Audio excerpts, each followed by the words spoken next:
बोले भगवान श्री कृष्ण की जय। गुरु नारायण भगवान की जय। आज हम श्रीमद् भागवत महापुराण के 10वें स्कंद का 83वां अध्याय पढ़ेंगे। इसका शीर्षक है भगवान की पटरानियों के साथ द्रौपदी की बातचीत। श्री सुखदेव जी कहते हैं, परीक्षित, भगवान श्री कृष्ण ही गोपियों को शिक्षा देने वाले हैं और वही उस शिक्षा के द्वारा प्राप्त होने वाली वस्तु हैं। इसके पहले जैसे कि वर्णन किया गया है, भगवान श्री कृष्ण ने उन पर महान अनुग्रह किया।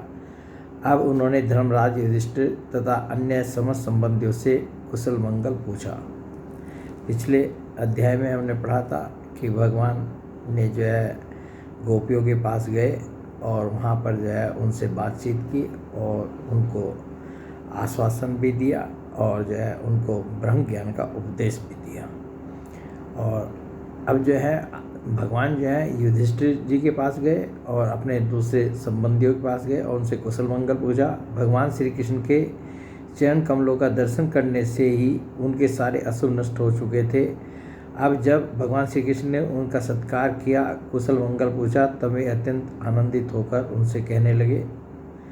ये युधिष्ठिर जी जो है उनसे भगवान श्री कृष्ण से कहने लगे, भगवान, बड़े बड़े महापुरुष मन ही मन आपके चरणारविंद का मकरंद रस पान करते रहते हैं। कभी कभी उनके मुख कमल से लीला कथा के रूप में वह रस छलक पड़ता है, पर वह इतना अद्भुत दिव्य रस है कि कोई भी प्राणी उसको पी ले तो वह जन्म मृत्यु के चक्कर में डालने वाली विस्मृति अथवा अविद्या को नष्ट कर देता है।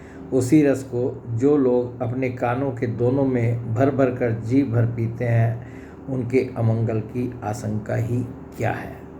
तो भगवान का जो है ये लीला कथा के रूप में जो रस है, ये युधिष्ठिर कह रहे हैं कि यदि इसको कोई जो है उस रस को लोग अपने कानों के दोनों में भर भर कर जी भर पीते हैं, उनके अमंगल की आशंका ही क्या है।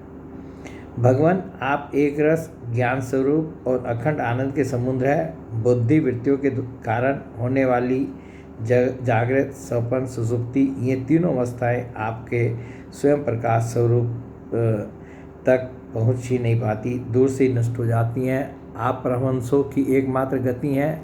समय के फेर से वेदों का ह्रास होते देखकर उनकी रक्षा के लिए आपने अपनी अचिंत्य योग माया के द्वारा मनुष्य का शरीर ग्रहण किया है। हम आपके चरणों में बार बार नमस्कार करते हैं। तो ये राजा युधिष्ठिर ने जो भी कहा भगवान के बारे में, ये भगवान की एक प्रकार से स्तुति की है। श्री सुखदेव जी कहते हैं, परीक्षित, जिस समय दूसरे लोग इस प्रकार भगवान श्री कृष्ण की स्तुति कर रहे थे, उसी समय यादव और कौरव कुल की स्त्रियां एकत्र होकर आपस में भगवान की त्रिभुवन विख्यात लीलाओं का वर्णन कर रही थी। अब मैं तुम्हें उन्हीं की बातें सुनाता हूँ। तो भगवान श्री कृष्ण तो युधिष्ठिर और अन्य संबंधियों से मिल रहे थे और उन्होंने जो भगवान श्री कृष्ण के बारे में कहा, वो जो स्तुति स्वरूप जो वाक्य कहे, वो सब जो है हमने पढ़े।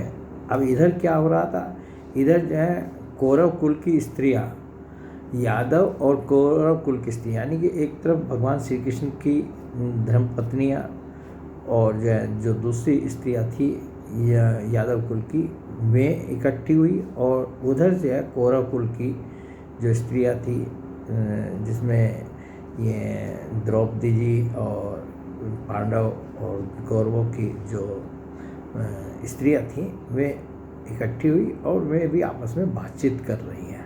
और क्या बातचीत हो रही है उनकी, वो अब हम पढ़ने जा रहे हैं। अब मैं तुम्हें उन्हीं की बातें सुनाता हूँ। द्रौपदी ने कहा, हे रुक्मणी, भद्रे, जामवती, सत्य, हे सत्यभामे, कालिंदी, सैव्य, लक्ष्मणे, रोहिणी और अन्यान्य श्री कृष्ण पत्नियों, तुम लोग हमें यह तो बताओ कि स्वयं भगवान श्री कृष्ण ने अपनी माया से लोगों का अनुकरण करते हुए तुम लोगों का किस प्रकार पानी ग्रहण किया। तो सबसे पहले तो जो है द्रौपदी जी ने जो है भगवान की जो पटरानियाँ थी और जो दूसरी उनकी पत्नियाँ थी, उनसे पूछा कि जो है आप लोगों का भगवान ने जो है किस प्रकार पानी ग्रहण किया, ये आप हमें बताइए। और हर एक से पूछा तो एक एक जो है उत्तर दे रही हैं। तो रुक्मिणी जी ने कहा, सबसे पहले रुक्मिणी जी के साथ भगवान का वैसे भी रुक्मिणी जी के साथ प्रथम विवाह हुआ था। तो रुक्मिणी जी ने कहा, द्रौपदी जी, जरासंध आदि सभी राजा चाहते थे कि मेरा विवाह शिशुपाल के साथ हो। इसके लिए सभी शस्त्र से सुसज्जित होकर युद्ध के लिए तैयार थे, परंतु भगवान मुझे वैसे ही हर लाए जैसे सिंह बकरी और भेड़ों के झुंड में से अपना भाग छीन ले जाए। क्यों न हो, जगत में जितने भी अजय वीर हैं उनके मुकुटों पर इन्हीं की चरण धूलि शोभायमान होती है। द्रौपदी जी, मेरी तो यही अभिलाषा है कि भगवान के में ही समस्त संपत्ति और सौंदर्य के आश्रय चरण कमल जन्म जन्म मुझे आराधना करने के लिए प्राप्त होते रहे, मैं उन्हीं की सेवा में लगी रहूं। तो द्रौपदी जी सबसे पूछ रही है और रुक्मिणी जी ने सबसे पहले उत्तर दिया कि जैसा कि हम भगवान श्री कृष्ण के ये रुक्मिणी अपहरण वाले अध्याय में पढ़ चुके हैं कि जरासंध आदि जो है सब जो है और उनका भाई रुक्मी भी यही चाहते थे कि रुक्मिणी जी का विवाह जो है शिशुपाल के साथ हो। और इसी तैयारी के साथ सब जो है वो वहाँ पर आए थे शिशुपाल के साथ विवाह करवाने के लिए। और भगवान वहाँ से जो है रुक्मिणी जी का अपहरण कर लाए थे। और यहाँ पर ये रुक्मिणी जी बतला रही है कि कैसे अपहरण किया था भगवान ने। भगवान मुझे वैसे ही हर लाए जैसे सिंह बकरी और भेड़ों के झुंड में से अपना भाग छीन ले जाए। तो और फिर अपनी कामना भी भगवान की जितनी पत्नियां हैं वो सब अपनी कामना भी बताती हैं। और ये कामना बताना जो है ये उनका भगवान श्री कृष्ण के प्रति प्रेम और सम्मान और उनकी महिमा को जो है प्रदर्शित करता है। द्रौपदी जी, मेरी तो यही अभिलाषा है कि भगवान के वे ही समस्त संपत्ति और सौंदर्य के आश्रय चरण कमल जन्म जन्म मुझे आराधना करने के लिए प्राप्त होते रहे, मैं उन्हीं की सेवा में लगी रहूं। ये रुक्मिणी जी ने जो है द्रौपदी जी को बताया। अब दूसरा नंबर आता है सत्यभामा जी का। सत्यभामा ने कहा, द्रौपदी जी, मेरे पिताजी अपने भाई परसेन की मृत्यु से बहुत दुखी हो रहे थे, अतः उन्होंने उनके वध का कलंक भगवान पर ही लगाया। ये सब कथा भी जो है स्यमंतक मणि जो है इनके पिता के पास थी और उनके भाई परसेन की जो है मृत्यु हो गई थी। वो एक शेर ने जो है सिंह ने जो है उसको खा लिया था, परंतु इनके पिता के दिमाग में ये था कि ये जो है उनके भाई परसेन की का जो वध है वो भगवान श्री कृष्ण के द्वारा हुआ है, क्योंकि वो समझते थे स्यमंतिक मणि के लिए उन्होंने जो है उसका वध किया। तो उस कलंक को दूर करने के लिए भगवान ने ऋषराज जामवान पर विजय प्राप्त की और वह रत्न लाकर मेरे पिता को दे दिया। तो ये सब पूरी कथा हम विस्तार से जो है पहले भगवान के का जब सत्यभामा के साथ विवाह हुआ था वो उसमें कथा ये स्यमंतक मणि के साथ जो पूरी पढ़ चुके हैं कि कैसे कैसे जो है परसेन गए, उसको पहले सिंह ने खाया और वहाँ से जो है वो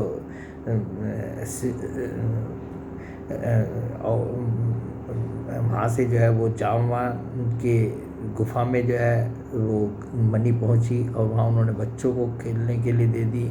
फिर भगवान जो है ढूंढते ढूंढते परसेन का पीछा करते करते जामवान की गुफा में गए, वहाँ उन्होंने मणि देखी और उनसे वो मणि ली। उनके जामवान जी के साथ 27 दिन तक भगवान का युद्ध भी हुआ। और जब जामवान जी ने समझ लिया कि ये मेरे भगवान प्रभु राम ही हैं, तब उन्होंने अपनी जो उनकी पुत्री थी जामवती वो जो है और स्यमंतक मणि उनको दे दी थी।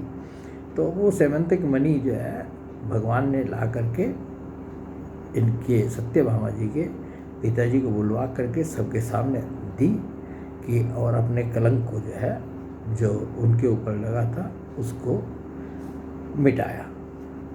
तो ये स्यमंतक मणि जब उनको मिल गई तो उनको बहुत ग्लानि हुई, आत्मग्लानि हुई कि भाई मैंने जो है इसके लिए भगवान श्री कृष्ण पर जो है दोषारोपण किया।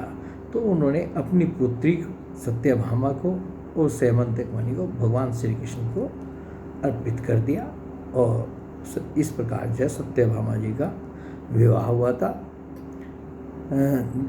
उस कलंक को दूर करने के लिए भगवान ने ऋषराज जामवान पर विजय प्राप्त की और वह रत्न लाकर मेरे पिता को दे दिया। अब तो मेरे पिता मिथ्या कलंक लगाने के कारण डर गए, अतः यद्यपि मैं दूसरे को मेरा वाग्दान कर चुके थे, फिर भी उन्होंने मुझे स्यमंतक मणि के साथ भगवान के चरणों में ही समर्पित कर दिया। तो ये दूसरा नंबर के सत्यभामा जी ने ये सब सुनाया। अब तीसरा नंबर है जामवती जी का। जामवती जी ने कहा, द्रौपदी जी, मेरे पिता ऋषराज जामवान को इस बात का पता न था कि यही मेरे स्वामी भगवान सीतापति हैं, इसलिए वे इनसे 27 दिन तक लड़ते रहे। परंतु जब परीक्षा पूरी हुई, उन्होंने जान लिया कि ये भगवान राम ही हैं, तब इनके चरण कमल पकड़कर स्यमंतक मणि के साथ उपहार के रूप में मुझे समर्पित कर दिया। मैं यही चाहती हूँ कि जन्म जन्म इन्हीं की दासी बनी रहूँ। तो ये अंत के जो वाक्य है, ये सब जो है अपनी कामना भी बता दी जा रही हैं भगवान की पटरानियाँ जो हैं कि हमारी क्या इच्छा है। तो यहाँ जैसे इन्होंने कहा, मैं यही चाहती हूँ कि जन्म जन्म इन्हीं की दासी बनी रहूँ। तो ये जामवती जी की कथा भी हम जो है विस्तार से जो है सुन चुके हैं। ये सब कथाएं जो हैं भगवान के अन्यान्य विवाहों में जो 58वें अध्याय में जो है सब सुन चुके हैं।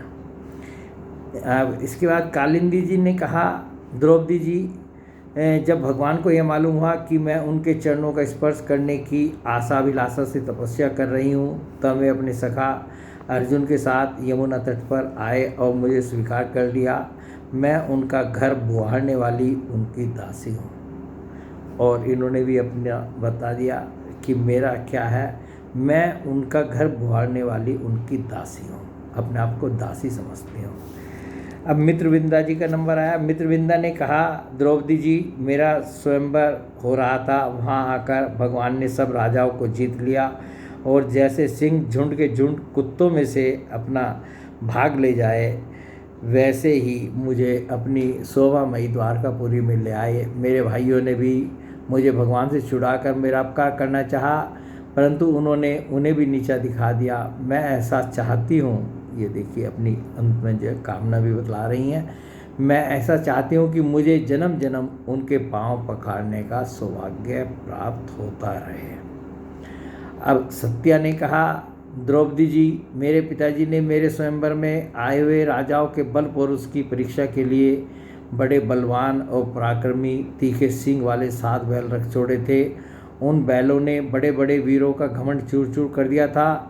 उन्हें भगवान ने खेल खेल में ही झपट कर पकड़ लिया, नाथ लिया और बांध लिया, ठीक वैसे ही जैसे छोटे छोटे बच्चे बकरी के बच्चों को पकड़ लेते हैं। इस प्रकार भगवान बल पौरुष के द्वारा मुझे प्राप्त कर चतुरंगिनी सेना और दासियों के साथ द्वारका ले आए। मार्ग में जिन क्षत्रियों ने विघ्न डाला, उन्हें जीत भी लिया। मेरी यही अभिलाषा है कि मुझे इनकी सेवा का अवसर सदा सर्वदा प्राप्त होता रहे। भद्रा ने कहा, अब जय भद्रा जी का नंबर आया। भगवान की पटरानियों में जो भद्रा थी, तो उन्होंने कहा, द्रौपदी जी, भगवान मेरे मामा के पुत्र हैं। मेरा चित्त इन्हीं के चरणों में अनुरक्त हो गया था। जब मेरे पिताजी को यह बात मालूम हुई, तब उन्होंने स्वयं ही भगवान को बुलाकर अक्षोहिणी सेना और बहुत सी दासियों के साथ मुझे इन्हीं के चरणों में समर्पित कर दिया। मैं अपना परम कल्याण इसी में समझती हूँ कि कर्म के अनुसार मुझे जहाँ जहाँ जन्म लेना पड़े, सर्वत्र इन्हीं के चरण कमलों का संस्पर्श प्राप्त होता रहे। ये भद्रा जी ने कहा। ये द्रौपदी जी जो है सब भगवान की पटरानियों से मिल रही हैं और उनसे पूछ रही हैं कि भगवान ने आपके साथ जब कैसे पानी ग्रहण किया। लक्ष्मणा ने कहा, अब ये लक्ष्मणा जी का जो प्रसंग है, ये जो है जहाँ भगवान की अन्यान्य कथाओं का वर्णन है आया है, वहाँ पर ये विस्तार से नहीं दिया गया है। और ये जो है इसमें इस अध्याय में ये वर्णन जो बहुत विस्तार से है, तो इसको हम ज़रा ध्यान से सुनेंगे पढ़ेंगे। लक्ष्मण ने कहा, रानी जी, देवऋषि नारद बार बार भगवान के अवतार और लीलाओं का गान करते रहते थे। उसे सुनकर और यह सोचकर कि लक्ष्मी जी ने समस्त लोकपालों का त्याग करके भगवान का ही वर्ण किया, मेरा चित्त भगवान के चरणों में आसक्त हो गया। साध्वी मेरे पिता भरतसेन मुझ पर बहुत प्रेम रखते थे। जब उन्हें मेरा अभिप्राय मालूम हुआ तब उन्होंने मेरी इच्छा की पूर्ति के लिए यह उपाय किया। महारानी, जिस प्रकार पांडव वीर अर्जुन की प्राप्ति के लिए आपके पिता ने स्वयंवर में मत्स्य वेद का आयोजन किया था, उसी प्रकार मेरे पिता ने भी किया। तो ये जो है यहाँ से ये जो विस्तार से जो कथा है, ये भगवान के अन्य अन्य विवाहों में जो 58वें अध्याय में है वहाँ पर नहीं आई है। इनके लक्ष्मणा के साथ जो भगवान का विवाह हुआ था, तो वो ये सब बतला रही हैं। महारानी, जिस प्रकार पांडव वीर अर्जुन की प्राप्ति के लिए आपके पिता ने स्वयंवर में मत्स्य वेद का आयोजन किया था, उसी प्रकार मेरे पिता ने भी किया। आपके स्वयंवर की अपेक्षा हमारे यहाँ यह विशेषता थी कि मत्स्य बाहर से ढका हुआ था, केवल जल में ही उसकी परछाई दिख पड़ती थी। अब जब यह समाचार राजाओं को मिला तब सब ओर से समस्त शस्त्रों के तत्वज्ञ हजारों राजा अपने अपने गुरुओं के साथ मेरे पिताजी की राजधानी में आने लगे। मेरे पिताजी ने आए हुए सभी राजाओं का बल, पौरुष और अवस्था के अनुसार भली भांति स्वागत सत्कार किया। उन लोगों ने मुझे प्राप्त करने की इच्छा से स्वयंवर सभा में रखे हुए धनुष और बाण उठाए। उनमें से कितने ही राजा तो धनुष पर तांत भी न चढ़ा सके। उन्होंने धनुष को ज्यों का त्यों रख दिया। कईयों ने धनुष की डोरी को एक सिरे से बांधकर दूसरे सिरे तक खींच तो लिया, परंतु वे उसे दूसरे सिरे से बांध न सके। उसका झटका लगने से गिर पड़े।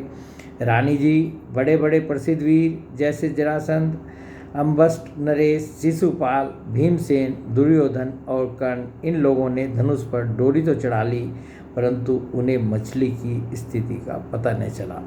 तो देखिए, ये लक्ष्मण जी जो है यहाँ जो है जिन जिन के भी नाम जो है गिनवा रही हैं कि ये भी सब जो है उनके स्वयंवर में पहुँचे थे।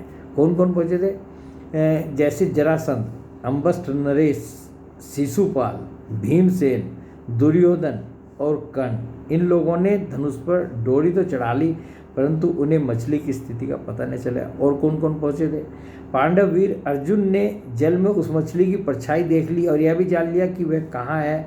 बड़ी सावधानी से उन्होंने बाण छोड़ा भी, परंतु उससे लक्ष्य भेद न हुआ। उनके बाण ने केवल उसका स्पर्श मात्र किया। अर्जुन भी उस स्वयंवर में पहुँचे थे, परंतु वो भी जो है मत्स्य वेद नहीं कर पाए। रानी जी, इस प्रकार बड़े बड़े अभिमानियों का मान मर्दन हो गया। अधिकांश नरपतियों ने मुझे पाने की लालसा एवं साथ साथ लक्ष्य वेद की चेष्टा भी छोड़ दी। तब भगवान ने धनुष उठाकर खेल खेल में अनायास ही उस पर डोरी चढ़ा दी, बाण साधा और जल में केवल एक बार मछली की परछाई देखकर बाण मारा तथा उसे नीचे गिरा दिया। उस समय ठीक दोपहर हो रहा था। सर्वार्थ साधक अभिजीत नामक मुहूर्त बीत रहा था। देवी जी, उस समय पृथ्वी में जय जयकार होने लगा और आकाश में दुंदुभियाँ बजने लगी। बड़े बड़े देवता आनंद विवल होकर पुष्पों की वर्षा करने लगे। रानी जी, उसी समय मैंने रंगशाला में प्रवेश किया। मेरे पैरों के पायजेब रुनझुन बोल रहे थे। मैंने नए नए उत्तम रेशमी वस्त्र धारण कर रखे थे। मेरी चोटियों में मालाएं गुथी हुई थी और मुंह पर लज्जा मिश्रित मुस्कान थी। मैं अपने हाथों में रत्नों का हार लिए हुए थी, जो बीच बीच में लगे हुए सोने के कारण और भी दमक रहा था। रानी जी, उस समय मेरा मुखमंडल घनी घुंघराली अलकों से सुशोभित हो रहा था तथा कपोलों पर कुंडलों की आभा पड़ने से वह और भी दमक उठा था। मैंने एक बार अपना मुख उठाकर, ये सब जो है लक्ष्मणा जो है द्रौपदी जी को बतला रही हैं, मैंने एक बार अपना मुख उठाकर चंद्रमा की किरणों के समान सुशीतल हास्य रेखा और तिरछी चितवन से चारों ओर बैठे हुए राजाओं की ओर देखा। फिर धीरे से अपनी वरमाला भगवान के गले में डाल दी। यह तो कह ही चुकी हूँ कि मेरा हृदय पहले से ही भगवान के प्रति अनुरक्त था। मैंने ज्यों ही वरमाला पहनाई त्यों ही मृदंग, पखावज, शंख, ढोल, नगारे आदि बाजे बजने लगे। नट और नर्तकियाँ नाचने लगी, गवैये गाने लगे। द्रौपदी जी, जब मैंने इस प्रकार अपने स्वामी प्रियतम भगवान को वरमाला पहना दी, उन्हें वरण कर लिया, तब कामातुर राजाओं को बड़ा ढा हुआ। वे बहुत ही चिढ़ गए। चतुर्भुज भगवान ने अपने श्रेष्ठ 4 घोड़ों वाले रथ पर मुझे चढ़ा लिया और हाथ में श्रांग धनुष लेकर तथा कवच पहनकर युद्ध करने के लिए वे रथ पर खड़े हो गए। तो जो दूसरे राजा जो है उनके स्वयंवर में आए थे, तो उन्होंने कहा कि भाई ये तो जो है श्री कृष्ण जो है इनको ले जा रहे हैं, तो वो जो है उनसे युद्ध करने के लिए तैयार हो गए, परंतु भगवान ने सबको जो है पछाड़ करके उनको लेके चले गए। चतुर्भुज भगवान ने अपने श्रेष्ठ 4 घोड़ों वाले रथ पर मुझे चढ़ा लिया और हाथ में सांग धनुष लेकर तथा कवच पहनकर युद्ध करने के लिए वे रथ पर खड़े हो गए। पर रानी जी दारुक ने सोने के साथ सामान से लदे हुए रथ को सब राजाओं के सामने ही द्वारका के लिए हाँक दिया, जैसे कोई सिंह हरिणों के बीच से अपना भाग ले जाए। उनमें से कुछ राजाओं ने धनुष लेकर युद्ध के लिए सज धज कर इस उद्देश्य से रास्ते में पीछा किया कि हम भगवान को रोक लें, परंतु रानी जी उनकी चेष्टा ठीक वैसी ही थी जैसे कुत्ते सिंह को रोकना चाहें। सारंग धनुष के छूटे हुए तीरों से किसी की बाँह कट गई तो किसी के पैर कटे और किसी की गर्दन ही उतर गई। बहुत से लोग तो उस रणभूमि में ही सदा के लिए सो गए और बहुत से युद्ध भूमि छोड़कर भाग खड़े हो गए। तदंतर यदुवंश शिरोमणि भगवान ने सूर्य की भांति अपने निवास स्थान स्वर्ग और पृथ्वी में सर्वत्र प्रशंसित द्वारका नगरी में प्रवेश किया। उस दिन वह विशेष रूप से सजाई गई थी। इतनी झंडियाँ, पताकाएँ और तोरण लगाए गए थे कि उनके कारण सूर्य का प्रकाश धरती तक नहीं आ पाता था। मेरी अभिलाषा पूर्ण हो जाने से पिताजी को बहुत प्रसन्नता हुई। उन्होंने अपने हितैषी सुहृदों, सगे संबंधियों और भाई बंधुओं को बहुमूल्य वस्त्र, आभूषण, सैया, आसन और विविध प्रकार की सामग्रियाँ देकर सम्मानित किया। भगवान परिपूर्ण है, तथापि मेरे पिताजी ने प्रेमवश उन्हें बहुत सी दासियाँ, सब प्रकार की संपत्तियाँ, सैनिक, हाथी, रथ, घोड़े एवं बहुत से बहुमूल्य अस्त्र समर्पित किए। रानी जी, हमने पूर्व जन्म में सबकी आसक्ति छोड़कर कोई बहुत बड़ी तपस्या की होगी, तभी तो हम इस जन्म में आत्माराम भगवान की गृह दासियाँ हुई हैं। अंत में जो है लक्ष्मण जी ने क्या कहा, रानी जी, हमने पूर्व जन्म में सबकी आसक्ति छोड़कर कोई बहुत बड़ी तपस्या की होगी, तभी तो हम इस जन्म में आत्माराम भगवान की गृह दासियाँ हुई है। तो ये भगवान की पटरानियों ने जो है द्रौपदी जी को जो है अपने पानी ग्रहण भगवान के साथ जो उनका विवाह हुआ था उसके बारे में सब बताया, जैसा द्रौपदी जी ने पूछा था। 16,000 पत्नियों की ओर से रोहिणी जी ने कहा, भौमासुर ने दिग्विजय के समय बहुत से राजाओं को जीतकर उनकी कन्या हम लोगों को अपने महल में बंदी बना रखा था। ये कथा भी हम पढ़ चुके हैं। भगवान ने जो है भौमासुर के कैद खाने से जो है इन 16,000 राजकुमारियों को जो है छुड़ाया था, और जब इनको छुड़ाया तो इन्होंने भगवान श्री कृष्ण से ही विवाह करने की इच्छा व्यक्त की और भगवान जो है इनके साथ जो है पानी ग्रहण किया। उनकी कन्या हम लोगों को अपने महल में बंदी बना रखा था। भगवान ने यह जानकर युद्ध में भौमासुर और उसकी सेना का संहार कर डाला और स्वयं पूर्ण काम होने पर भी उन्होंने हम लोगों को वहाँ से छुड़ाया तथा पानी ग्रहण करके अपनी दासी बना लिया। रानी जी, हम सदा सर्वदा उन्हीं चरण कमलों का चिंतन करती रहती थी जो जन्म मृत्यु रूप संसार से मुक्त करने वाले हैं। साध्वी द्रौपदी जी, हम साम्राज्य अब जो है ये अंत में जो है देखिए जो भगवान की पटरानियाँ और रानियाँ थी वो क्या चाहती हैं या क्या उन्होंने अंत में जो द्रौपदी जी को बताया उसका संक्षेप में ये वर्णन है। साध्वी द्रौपदी जी, हम साम्राज्य, इंद्रपद अथवा इन दोनों के भोग, अनिमा आदि ऐश्वर्य, ब्रह्मा का पद, मोक्ष अथवा सालोक्य, सारूप्य आदि मुक्तियाँ कुछ भी नहीं चाहती। हम केवल इतना ही चाहती हैं कि अपने प्रियतम प्रभु के सुकोमल चरण कमलों की वह श्रीरज सर्वदा अपने सिर पर वहन किया करें, जो लक्ष्मी जी के वक्षस्थल पर लगी हुई केसर की सुगंध से युक्त है। उदार शिरोमणि भगवान के जिन चरण कमलों का स्पर्श उनके गौ चराते समय गोपियाँ भिली ने तिनके और घास लताएं तक करना चाहती थी, उन्हीं की हमें भी चाह है। तो ये भगवान की पत्नियों ने जो है कहा कि हमें भगवान, हम कुछ नहीं चाहती, हमें भगवान के उन चरण जो की ही चाह है, जो भगवान के चरण रज है उसी की हमें चाह है। तो ये अध्याय जो है यहाँ गोपियों का वो द्रौपदी जी का भगवान की पत्नियों के साथ, पटरानियों के साथ जो बातचीत हुई उसका पूरा वर्णन हमने पढ़ा सुना। तो ये अध्याय यहाँ पर समाप्त हो जाता है। बोलिए भगवान श्री कृष्ण की जय, गुरु नानक भगवान की जय।